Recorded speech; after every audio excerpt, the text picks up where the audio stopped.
Welcome to today's show, Studio Talk with, I'm your host, The King. And I'm Blaze. We like to remind everybody to go out and vote in this upcoming election on December 5th. And not only go out and vote on on December 5th, we want you guys to actively be involved with early voting, November 20th through November 28th. Well, I like to go on record and saying I'm supporting Nathan Keller. Yes, as so am I, man. Well, let's go ahead and get this show on the road. Today's topic is the lack of support for artists during this pandemic. Man, guess what? What? We forgot about the intro. Well, bring it.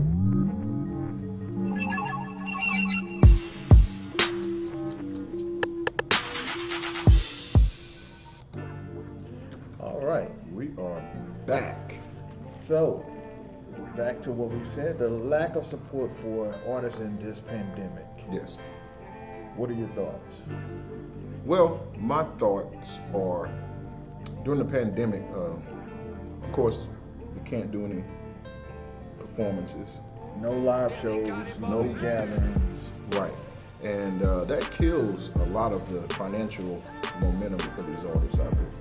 Because they can't do shows, they can't get paid for them. And not only that, no clubs, no networking, no large gatherings. Yeah. But here's my take on it. Mm-hmm. Businesses get grants to keep them afloat, help pay some of their payroll, but there's nothing there for artists to be able to get in a sense of help. And a lot of the artists depend on this stream of revenue from shows. On average, an artist can get paid anywhere from $500 to $1,500 a show. Right. So let's say you do 3 shows a month. Mm-hmm. That's substantial to, help take care of themselves, and if they have a family to provide. You take that away, what do they have? They don't have nothing. They don't have any means of supporting themselves or supporting their craft, their community. But that also leads into not just performing. We want to start talking about where these artists need to start looking into record sales and their digital footprint also. Okay, well, when you talk about record sales, the time of CDs and tapes have become obsolete. A lot of artists, they rely on streams, and in today's society, you got more youngsters that are streaming than older folks. Right. So when you look at it on a ratio to older people who actually spend money versus people that just stream and listen to your music for free, what would be the biggest? So to me, streaming is great if you can alleviate the middleman, or if you can become part of a streaming co-op where it's individual or independent artists together working towards the same goal. Because I know there's a lot of people that stream, they use CD Baby or TuneCore or some of those. But I think nowadays, especially with this pandemic, man, artists need to be looking at how can they retain more of the income for themselves. And one of the things is, when you look at streams through those companies that you named, you have to stream over 1 million streams in order to get a return on your investment. Now, if you got 1 million streams, you may not make $1,000 on that. So, alternatively, we have here with King of Diamond Production and Management and Gosport Media, we have developed a program where we can stream your music and give you an option to sell your music yourself, where you retain more of the income. And not only retaining more of the income, you have more control over what happens. You don't just upload your music to the cloud and it is what it is. With the program that we're going to roll out pretty soon, you'll have full control over what songs get streamed, how much of the song a person can preview, how much you want to sell it for, your visuals. You'll be able to add videos, the whole 9 yards.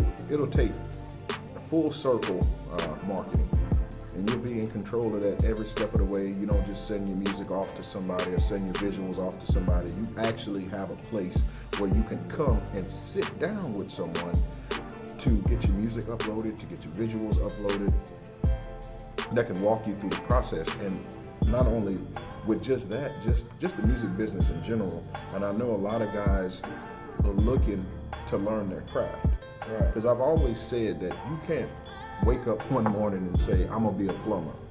Right? You can't wake up one morning and say, I'm gonna be an electrician and go out and start getting jobs as an electrician, and you have no idea what you're doing. And it's the same way with the music business. You can't just wake up one day and say, hey, I'm gonna be an artist without getting some sort of formal or even informal education about your craft.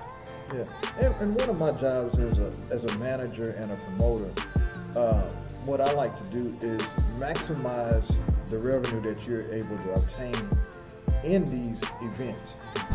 If you go to a club and you perform and they're paying you $500, you know, and that's all you take, you're leaving money on the table. Right. So I'm not gonna give my spiel on here, but you know, you come and you sit down with me and we'll develop a plan that we can help you maximize your revenue. Because if you go into an event and that event is paying you $500, I'm going to show you how we can walk away with $2,000 to $2,500 off of that $500 event. You know, so a lot of artists are not aware of different avenues that they can touch on. But straying away from the topic, you know, the other part is, you know, when this pandemic first came out, a lot of things that was thrown out was payroll protection. Right. These were grants and loans that were given to businesses. Established businesses. Yes. And not side hustles. Y'all hear that? Established businesses. So how can you as an artist establish a business, right? So I know I hear all the time, and I see it all the time, man, this is my CEO, introducing me to some CEO person. So I'm asking the guy, I said, man, how did you register your entity? And man, it was like I could have said something in a foreign language, right? Yeah. So the main thing is, if you're going to belong to an organization, make sure that organization is a registered business. Yeah. You know, legally doing business in that state.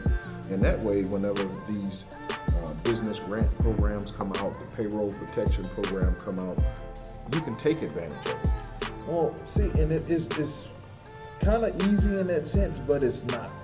Because once you go out and you consider yourself an artist, you know, you have to be branded. The brand becomes the business. But when you come into an organization such as mine, you know, we help you in that process. Because there are certain programs that can be put in place, but some of it comes back on the artist and their team. Right. You know, just because you make $1,000 don't mean you can spend $1,000. Right. You know. Well, that's gross revenue versus net.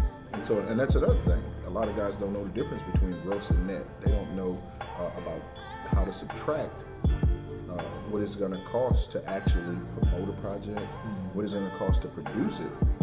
And so then you got your taxes, and which brings me to the next point. Should artists be allowed to collect unemployment? That's a good question, man.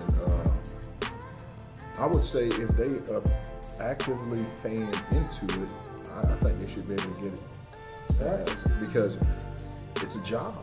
Being an entertainer and a celebrity is a job. I think if you're going to make money and pay taxes on that money, you should be able to file unemployment. Well, see, now that comes back down to having an education or having a representation that puts that in place for you. Right. And here at my company, King of Diamond Production Management, LLC, this is what we do. We sit down with an accountant, we work over the numbers, and you know at the end of the day, if you made $1,000, hey, that $1,000 is going to dwindle down because you have to take money, put it up for your taxes, put money up for times like this. So if something does happen in the future, you know, you're not just stuck there twiddling your thumbs wondering where your income's going to come from. Right, and that's true, and that's where we're heading to, and then not just for artists, just for men in general. You know, we want to start bringing people into this circle of currency that we're developing, along with another individual. I'm not going to mention their name right now, but we do have programs where we're mentoring young men out of the community. You don't have to be an artist, you don't have to be a rapper, a producer, to join the mentoring program. Right. And I'll go on record in saying, you know, if there's anybody out there that has management experience, you know, and you're willing to come in and sit down with me, I'm looking to hire managers to come on and help to elevate to the next level.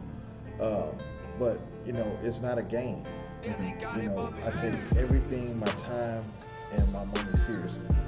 So, you know, when you come up here and you say, hey, I want to do this, you have to be 110% committed. Right. You know, you're going to have to learn that you have to go above and beyond what's expected of you to get things done. Yes. Because when you're managing somebody, you're ultimately their lifeline to a lot of things. So you can't just come in and say, I want to do this, but you don't have the drive for it. Right. Not only they got to have the drive, you're going to have to educate them somehow. They have to be willing to learn the craft. And good point. We also have a software development that, you know, we'll be able to give you a course that you can take at home, and we'll be able to monitor if you actually are reading it. That's right. So you're not going to be able to fake it and say, oh yeah, man, I read that chapter on blank, and you know, it may not be a test involved, but you will have to be able to regurgitate some of the knowledge or some of the information that's given in the course. Yeah, because if you get the course, you know, we are going to sit down and ask you certain things that's within that course to make sure that you got the information and you retained it, because I'm not going to just hire somebody just because you said, oh man, I read it, I'm ready. No, it can't be that way. Okay, man. Well, folks, there you have it. This has just been a little short show giving you guys some insight and information on the lack of support for artists during the pandemic. But before we close, you know, I just still want to remind people, go out and vote December 5th or early vote. And remember, Nathan Keller, number 93, Ward 3, City Marshal. There it is. Peace.